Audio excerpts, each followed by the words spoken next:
Welcome to the 2020 New Testament Challenge. Today we're in Matthew chapter 28.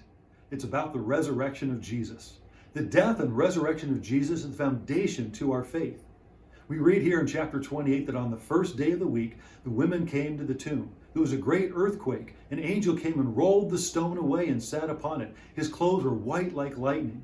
When the guards that were guarding the tomb saw him, they fell down like dead men. Then the angel said to the women, "Do not be afraid. I know that you're looking for Jesus. He is not here. He is risen, just as he said." Jesus had predicted his death and resurrection.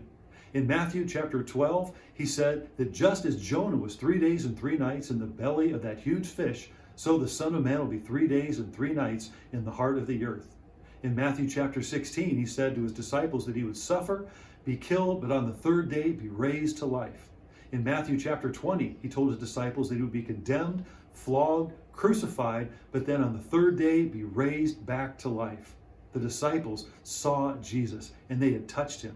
That's why Peter said in Acts chapter 2, verse 32, that God has raised this Jesus to life and we are all witnesses of the fact.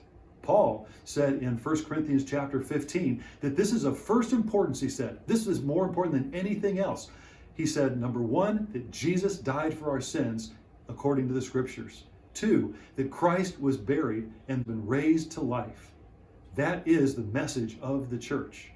But there's 3 theories that have been given to try and cause people to doubt. The first is called the swoon theory.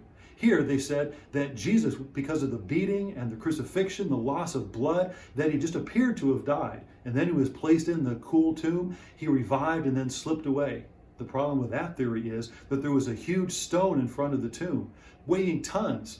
Jesus could never have moved that stone because of the condition that he had been in. Then there's the kidnap theory. Here they said that the disciples came in the middle of the night and stole the body away. The problem with that is that there were guards making sure that that would never happen. But then the third theory is the hallucination theory. Here, people just wanted to believe that Jesus had risen, and so they thought that he had. The problem with that is that you can't touch a hallucination. You can't eat with a hallucination, and more than 500 do not see a hallucination all at the same time. No, Jesus died and rose again. He's changed my life, and he's with me every single day. How about you?